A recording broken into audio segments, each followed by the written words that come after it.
This will be a long video. I haven't even finished this. This is me starting the video right now. I'm not going to edit this. I'm just going to say what I have to say and boom. And I can already tell this is going to be a long video. So if you don't like it, don't watch it. If you want to hear what I have to say, fine. I don't know what you guys do when you watch YouTube videos anyways. I mean, I never watch a YouTube video just like straight up. Usually I'm doing homework like I am now, or I'm driving in my car. That's when I listen to Observer Radio most of the time.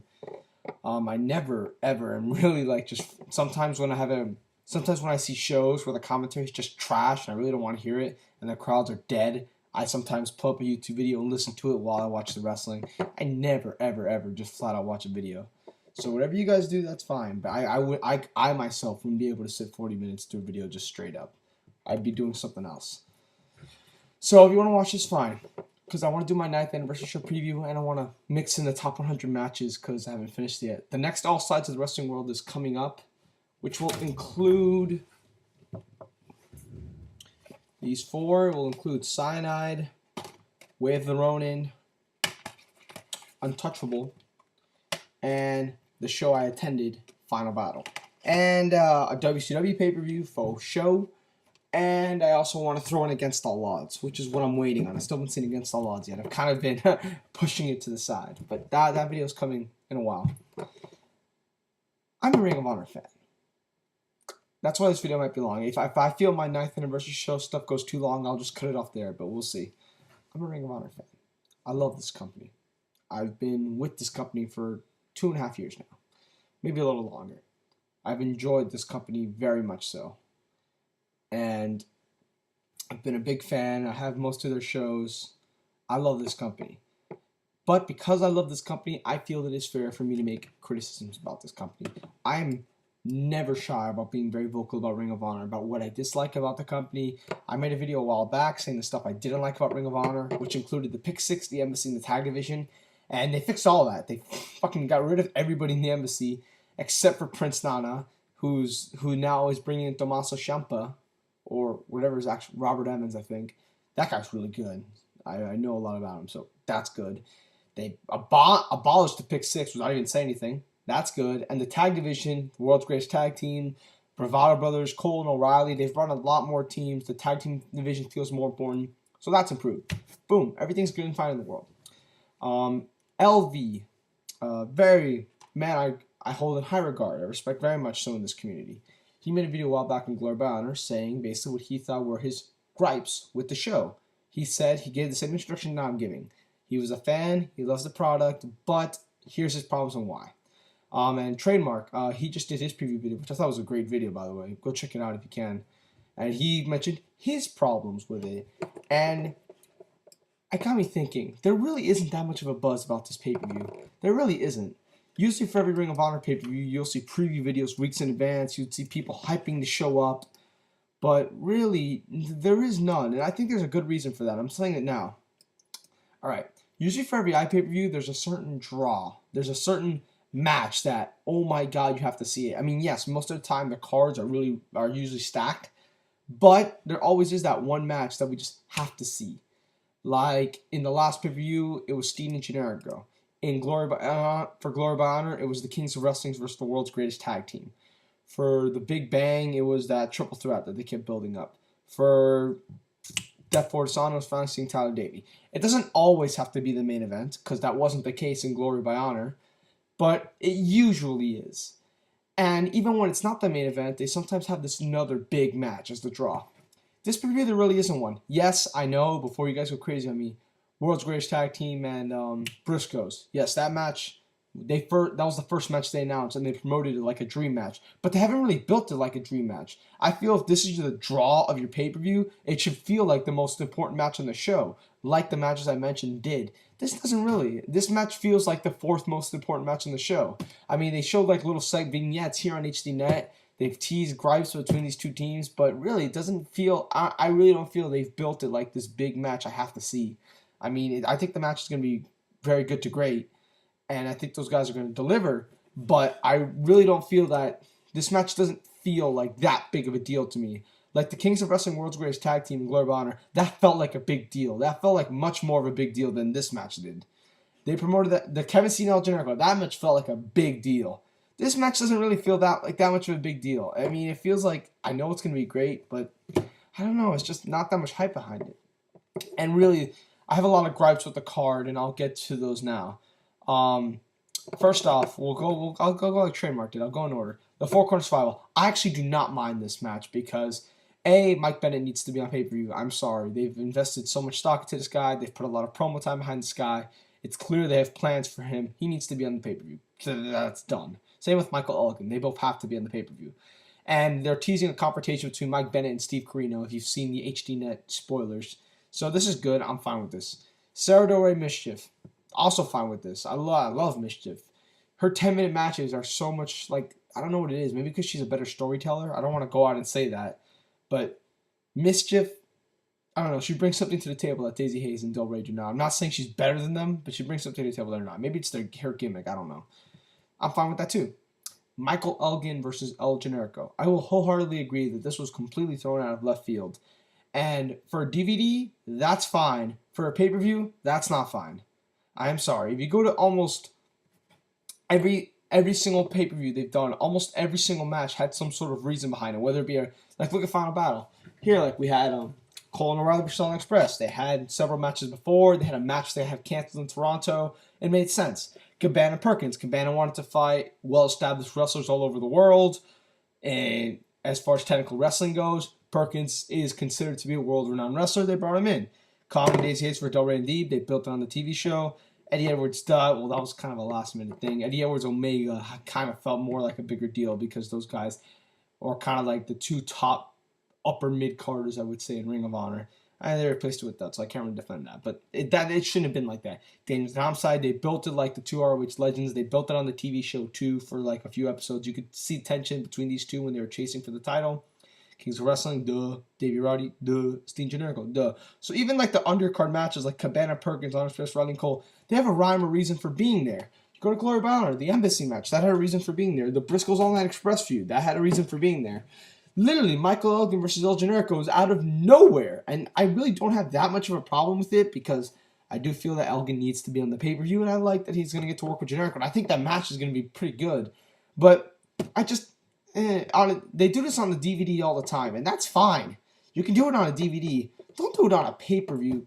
Like, it always says special challenge match. That's always what they write in their DVD listings whenever they don't know what to call the title. They always write special attraction, special challenge match. Really, I'm not big on that. I'm sorry. The Davey Richards stuff. Okay, a lot of people have been complaining that Davey Richards is fighting Colt Cabana. I don't have too much of a problem with it because I think that match is going to be really good. Because Davey, I think, is good enough. Although Davey did have a match with TJ Perkins, which I heard was really good, but disappointing for those who expected a classic. And TJ Perkins is better than Colt Cabana, in my opinion. So, but still, I feel this will still be a pretty good match. Davey's saying basically that he doesn't want a rematch. He wants to go up the ladders again and beat people one by one and get his title shot back. And he wants to start with Colt Cabana. From a storyline perspective, it makes sense, but I just don't agree with it.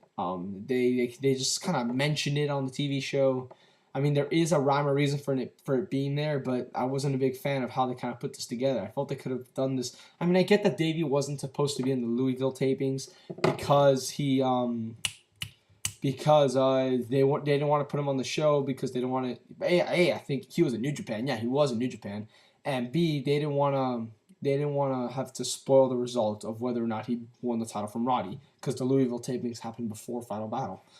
And that's fine, but you could have done articles on the website. You could have done something. I know Cabana wrote that article about how he wanted to find wrestlers all around the world. But this is more, I mean, he fought Mike Bennett before the Final Battle. This is more about how Davey's rise. And they could have done more promotion for this on the website or a video wire, something. I really kind of felt like this was just kind of thrown in there.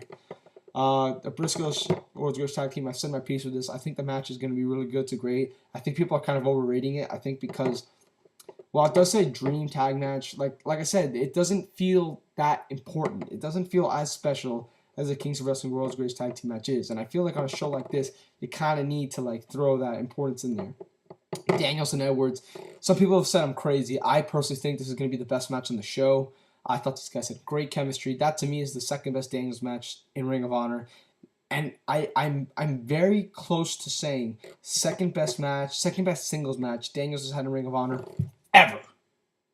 Oh yeah, I've always griped how Christopher Daniels has never had a great singles match. He's had, I believe, 3 that I counted. He had a great one with Samoa Joe in 2003, a great one with Paul London in 2003, a great one with Bryan Danielson in 2005, because that's Bryan Danielson, and he had a great one with CM Punk that I felt, but a lot of people really hated that match, so I'm not going to count that. I'm going to count those 3. And I thought his match with Eddie was better than all 3 of those matches. So, it's not his best match in Ring of Honor. No. But his best singles match, besides the one with Davey, yeah, I think so. And I think these guys have great chemistry. I think these guys are going to do a great job. I mean, sure, it's not a reliable match of the night contender because Daniels can always take a night off whenever he wants. And especially now that he's back in TNA, which, oh my God. I swear to God, if he puts in lack of effort, I really will lose respect for the guy. I'm sorry. Because now, for those who don't know, Daniels is in TNA working under Suicide, and TNA is going to sign him once his Ring of Honor contract runs up. Which is why some people think that Eddie's just going to win back the title tonight, which I don't think should happen. I think you have some time. Seeing as how Daniels is booked for the pay-per-view in April, you have time to get the title off him. You don't have to throw it back to Eddie. Eddie has brighter things. He has a title match coming up. He doesn't need the TV title hanging over him right now. But that's what, since he's working for TNA now as a Suicide gimmick, I mean, really, I really feel he might put less and less effort, which bothers me because he's not putting that much effort to begin with in most of his matches. But if he does go full out, I truly feel this will be the match of the night. That's just how I feel. Kings Wrestling vs. All Night Express. All Night Express used to be a team where I'd pick up the DVD, I'd see their match, and I'm like, this could be entertaining, but I don't think this match is going to blow me away. It's not going to be like when I see the DVD, ooh, American Wolves, ooh, Young Bucks, ooh, Briscoes. That would be great. I never really had that feeling with the All Night Express. Over the past few months, my opinion has changed. Maybe it's because I saw them live at Final Battle. Now I see the All Night Express on the show, and I'm like, that's going to be fun. That's going to be a really good match. And they're fighting the Kings. And I think this match is going to be really interesting. I just think these two teams I'm not going to say they have completely different styles. I just think they're going to mesh together, not poorly. I think they're going to mesh together interestingly. I think it's going to be interesting to watch the match. But I don't think the match will be great. I don't know why. Maybe I just don't have that much reliability in the All Night Express to put on a great match. And I love seeing them live at Final Battle, but I don't know. I can't fully say this will be a great match. I'm looking forward to it, but also 2 heels, man. I do have a problem with it. I mean, I understand the Kings really didn't have anybody else to face, and if the All Night Express are going to win the titles, this makes sense. But for those who do not know, I didn't hate. I thought the match was pretty good. The Kings of Wrestling versus Steve Corino and Kevin Steen. But there was no heat for that match because, like Next Big Thing told me, Kings of Wrestling are too cool now. I mean, they are really cool. Everybody wants to cheer them on. And when you put them against another heel team, especially a team like Kevin Steen who draws heat, they cheer for the Kings more and more. And I don't like that. It doesn't make the matches work for me. And in this match, I feel that, unless they get really behind the All Night Express and want the All Night Express to win the titles, fine. But I think that they'll start cheering on the Kings. And I really don't like it when that happens in matches. That's why maybe because I already have a predetermined opinion that the fans will root for the Kings, it'll hurt the match for me. Maybe that's why I have a predetermined opinion that this match won't be great. But, hey, whatever. I'm fine with it. Roddy Homicide. Not going to say anything that anybody else hasn't already said. I don't like this. I still say that... Alright, here's my main gripe with just Ring of Honor in general. And I love Roderick Strong. Roderick Strong shouldn't be world champion right now. Me and Instant Classic G1... I used to have conversations about this, and he made a great point, saying that Austin Aries in 2009 was the perfect champion for Ring of Honor because it was the introduction to the TV show, and he was the most charismatic guy on the roster. He had more personality than anybody else on the roster. He had the best mic skills in the whole company. It made sense for him to be champion in a new TV generation. And then Tyler had it, and Tyler did a good job. His mic skills improved. He put on great matches too. And he had a good look to him too. And now they give him to Roddy. And Roddy's mic skills, God bless the guy, they aren't very good. They've improved. But at least Tyler's, I could say, those are decent. He's getting better. Roddy, to me, I still see his promos and I'm just like, not really. Like when Roddy talks, it doesn't get me excited to see his matches. And what's worse is when people attack Ring of Honor and they say it's a bunch of spot fest and no charismatic people, no personality, they're just going to look straight at their champion and go like, aha, and what are we supposed to say? No, you're wrong. Not really. We're not wrong. And they're not wrong. So, and I really don't feel that, maybe now that Ring of Honor is losing their TV, maybe he can pass off as champion, but once they lose his TV, he's going to lose the title almost immediately to Davey, I feel. at Death Before Dishonor, based on the booking of the last HDNet show. And really, he just shouldn't be the champion for TV right now. I'm sorry. He shouldn't be the champion. A lot of people are really sour that he's a champion. I understand they didn't have a choice. They didn't have a choice in September. You had a choice in December. And that's what I don't think Ring of Honor realizes. Look, Davey, that was the night to pull the trigger. I was in that crowd that night. The crowd was going insane. The crowd was so ready for that title change. I was standing up the last 5 minutes of that match because I was so ready for that title change. And I really feel that it's happening. He's getting Tyler Black syndrome. People are really getting a little tired. It's like, will this guy just win the title already? And some people have been saying it's not as long as Tyler Black. It kind of is. All of 2010, yes, I'm saying it. All of 2010, people were clamoring for him to win the title. And then we're already, by the time he wins it, it'll be halfway through 2011. That's a year and a half. Tyler Black won it 2 years after he peaked. If you include, like some people, the second half of 2009 when he fought Aries for the title, where a lot of people that night thought he would win, where he fought Danielson in Boston, he had a more established singles career. People wanted him to win it then too. You include that, that's 2 years as well. I'm getting restless too. I'm getting like, you know what? I'm tired of waiting. This guy should be the champion. He should have been the champion in September. He wasn't there. He should have been the champion in December when he was there. And I just don't feel Roddy's the right guy for the company right now. I mean, really, I feel maybe especially, in a way, maybe especially since they don't have TV, and we have to rely on the DVDs more, maybe especially then we should have a guy with better mic skills to portray them, or else it just looks like it's just a bunch of moves. And I love Roddy. I love Roddy to death, but I don't feel he should be Ring of Honor champion. I never thought he should have. No one thought he should have. And you had a chance. Ring of Honor has this habit of salvaging transitional title reigns. I don't see why. It's okay. You couldn't have just told Roddy, we're giving it to you. You have to give it to Davey. Just enjoy it while you can. I don't know why Ring of Honor feels the need to salvage it. And Homicide, you guys know my gripes with Homicide.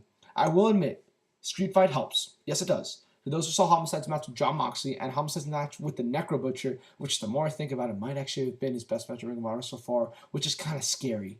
Actually, I think his match with Kevin Steen, who's another brawler. Homicide's a good brawler. Yes, he has a separated shoulder right now, but if you've seen his brawling matches over the past 5 months, the guy can brawl. And he gave Necro Butcher the best Necro Butcher match I've seen in how many years. And I feel that this match will be really good. Now, that's my problem with the show, basically. The top 4 matches, I think they will all be really good. I think maybe except for Daniels, and if Daniels refuses to put effort, oh my god, will that have the same problem? I feel that there's not really going to be this amazing, incredible match that we're going to be thinking about from time to come. I just don't see it on the show.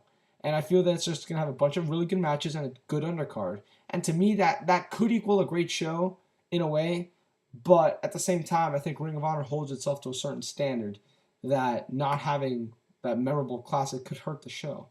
I do think the show is going to be really good to great. I've changed my mind on it ever since they added that Street Fight stipulation, because before I would have said that main event would not have been good. But now I think it's fine. So yeah, the main event, like I said, there hasn't been a lot of buzz about this pay-per-view, and in my opinion, it's well-deserved. Ring of Honor their go-home show was good. I saw the go-home show yesterday. It was good. But they haven't done the best job they could promoting this pay-per-view as far as building up the matches go. I mean, they announced them a few weeks in advance, but like the last 3 or 4 matches were just like announced like in the last 2 weeks, I think. Now, like I said, I don't have a problem with it. I do feel that every match should have a rhyme or reason for being there. This is not the DVDs. This is your pay-per-view. You can't do just Michael Elgin, El Generico out of nowhere. Even a 4-corner survival, even though I don't have a problem because Mike Bennett needs to be on pay-per-view. As far as kayfabe standpoint, it doesn't make much sense. The Haas and Benjamin, I think they haven't done a good enough job making that match feel like this important match that we have to go out of way or see, like they did with Steve Arago, like they did with Kings of Wrestling World's Greatest Tag Team.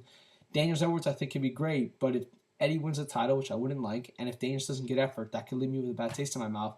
Kings of Wrestling All Night Express, I think, could be really good. Actually, and if All Night Express wins the title, I'll be happy, to be honest. I don't want to say I'm getting sick of the Kings, but I do want to see a new team with the titles. I mean, I do love the Kings, but I really feel. I mean, yes, they haven't fought Cole and O'Reilly yet, which a match I really want to see. and everybody thinks the world's greatest tag team is going to win the title back, which make the most sense. But if the All Night Express do win the titles, hey, you have no complaints from me. And Roddy Homicide, it is what it is. I think in a main event scenario, maybe Homicide will put up. I will say this: if Homicide does not put in any effort during this match, fire the guy right there on the spot. I say it right now.